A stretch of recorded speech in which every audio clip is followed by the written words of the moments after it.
दोस्तों अखबार के माध्यम से एक खबर आ रही है कि तीसरे चरण की काउंसलिंग की प्रक्रिया जल्द ही शुरू होगी, यानी कि अगले सप्ताह में। देखते हैं क्या अपडेट है। साथ ही बहुत सारी खबरें शिक्षा विभाग की आप सभी के लिए। 31 अक्टूबर तक शिक्षकों के प्रमाण पत्रों की होगी जांच। राज्य ब्यूरो पटना उच्च न्यायालय के आदेश से राज्य में 94,000 प्रारंभिक शिक्षकों की चल रही नियोजन प्रक्रिया के तहत चयनित अभ्यर्थियों के प्रमाण पत्रों की जांच 31 अक्टूबर तक होगी। शिक्षा विभाग ने सोमवार को इस संबंध में सभी जिला को आदेश जारी किया। प्राथमिक शिक्षा निदेशालय अमरेंद्र प्रसाद सिंह ने बताया कि तय समय सीमा के अंदर चयनित शिक्षकों के प्रमाण पत्रों की जांच सुनिश्चित करने का आदेश सभी जिला शिक्षा अधिकारी को दे दिया गया है। शिक्षा विभाग को सभी जिले से प्राप्त रिपोर्ट के मुताबिक अब तक 38 जिलों में से 75% से ज़्यादा चयनित शिक्षक अभ्यर्थियों के प्रमाण पत्रों की जाँच पूरी हो चुकी है। जनवरी के दूसरे सप्ताह तक नियुक्ति पत्र चयनित को दे दिया जाएगा।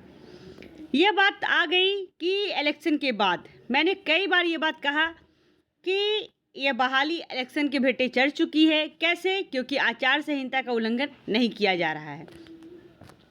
तय सीमा में चयनित शिक्षक अभ्यर्थियों के प्रमाण पत्रों की जांच अनिवार्य। जनवरी में दिए जाएंगे नियुक्ति पत्र। 1100 नियोजन इकाइयों में जल्द होगी काउंसलिंग। अब बात करते हैं तीसरे चरण की काउंसलिंग प्रक्रिया की। राज्य के जिन 1100 नियोजन इकाइयों में गड़बड़ी की शिकायत पर काउंसलिंग प्रक्रिया रद्द कर दी गई थी, उन नियोजन इकाइयों में अगले सप्ताह से काउंसलिंग शुरू होगी। इसके लिए शिक्षा विभाग ने काउंसलिंग संबंधी शेड्यूल को अंतिम रूप दे दिया है और अगले कुछ दिनों में शेड्यूल होगा जारी।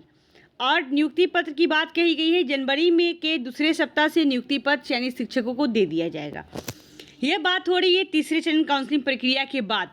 एक बात मैं आप लोगों के साथ क्लियर कर दूँ कि जो ये बहाली प्रक्रिया है, जब तक एक साथ काउंसलिंग नहीं होगी तब तक नियुक्ति पत्र नहीं दिया जाएगा।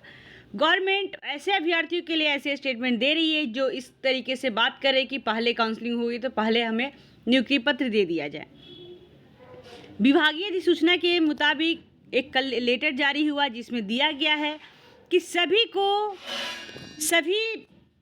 जो प्रखंड विकास पदाधिकारी, पंचायत सचिव या नगर निगम, नगर परिषद जहाँ भी काउंसलिंग हुई है वहाँ पे सभी शिक्षकों के जो सर्टिफिकेट प्रमाण पत्रों की जो जांच चल रही है बहुत धीमी गति से चल रही थी, क्योंकि गवर्नमेंट कोई डेडलाइन जारी नहीं किया था कि हाँ कब तक करना है। इसलिए लोग जाते थे और गोपनीय तरीके से ये जाँच प्रक्रिया चल रही थी। मॉर्निंग सुबह से लेकर 9 बजे तक, 8 से लेकर 10 और शाम 7 से लेकर 5 से 8 मान सकते हैं, क्योंकि दिन में तो ब्लॉक की वर्क होती है। इसकी वजह से टाइम ड्यूरेशन ये होता था। तो लोग एक दिन में एक कॉपी, एक डॉक्यूमेंट, 2 डॉक्यूमेंट से वेरीफाई करते थे। लेकिन अब डेडलाइन दे दिया गया है तो कार्य बहुत तेज़ी से होगा और जितने भी शिक्षकगण थे उनका जो इलेक्शन ड्यूटी से कंप्लीट हो गया। अब डे बाई डे तो ड्यूटी होगी नहीं, 2-3 ड्यूटी है जो कि सबका हो जाएगा अलग अलग डेट पे।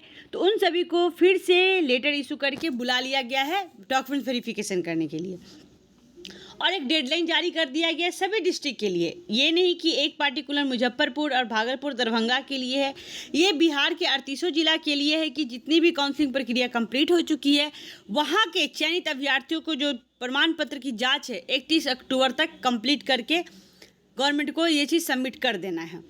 उसके साथ जितने जगह जो काउंसलिंग प्रक्रिया कैंसिल हुई है, तो ये एक चीज़ और हम लोग का अनुमानित है कि ये जो तीसरे चरण की जो काउंसलिंग होगी वो लगता है 31 अक्टूबर के बाद होगी, क्योंकि अगर जहाँ जहाँ फर्जी अभ्यर्थी पकड़ाए जा रहे हैं वहाँ के भी काउंसलिंग कैंसिल हो रही है।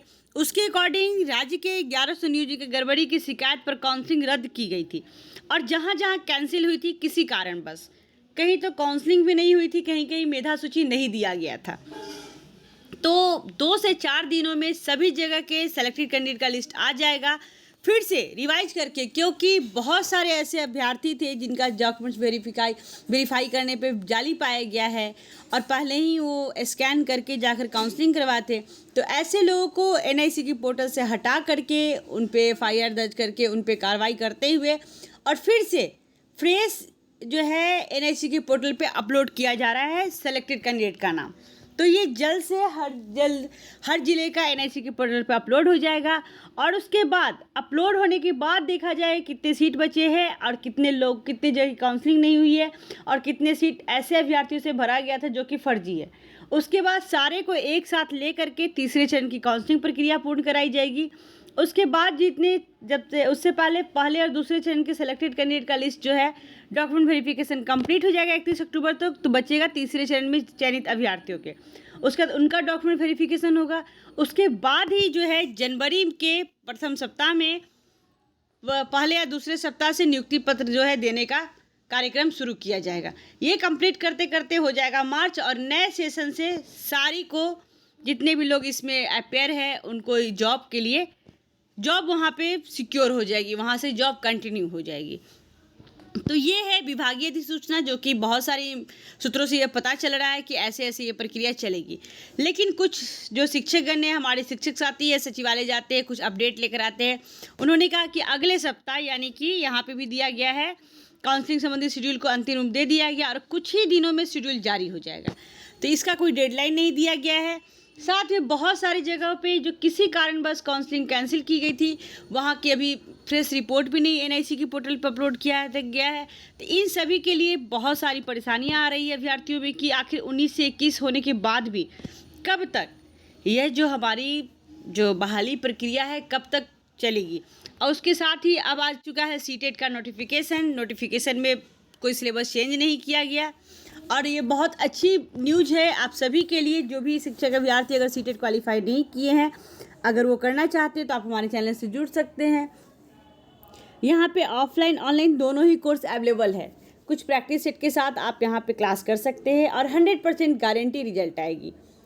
उसके बाद एक और बात मैं शेयर कर दूँ आप लोगों से कि इस बार सीटेट में भीड़ नहीं होगा, क्योंकि जो हमारे पहले का जो प्रमाण पत्र है वो पहले से ही लाइफ टाइम कर दिया गया है 10-12 की तरह।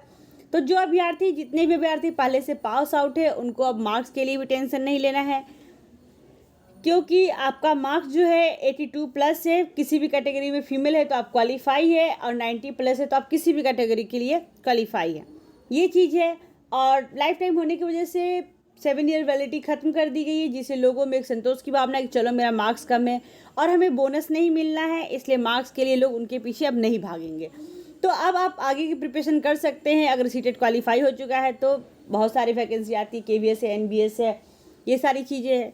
और साथ में जितने अभ्यर्थी जो उन्होंने पास आउट नहीं है वो एक बार फिर से जी जान लगा करके, ऑनलाइन एग्ज़ाम तो है बट निगेटिव मार्किंग नहीं है। सर प्लस ये है कि कोई सिलेबस चेंजिंग नहीं किया गया, पहले से जो पढ़ते आ रहे वही सारी चीज़ें इसमें डाली गई है। तो ये थी। और इसका एक एग्जामिनेशन डेट भी तय कर दिया गया, रिजल्ट का भी डेट तय कर दिया गया। दिसंबर से जनवरी में एग्ज़ाम होगा और 12 फरवरी या 13 फरवरी को रिजल्ट क्लियर होगा।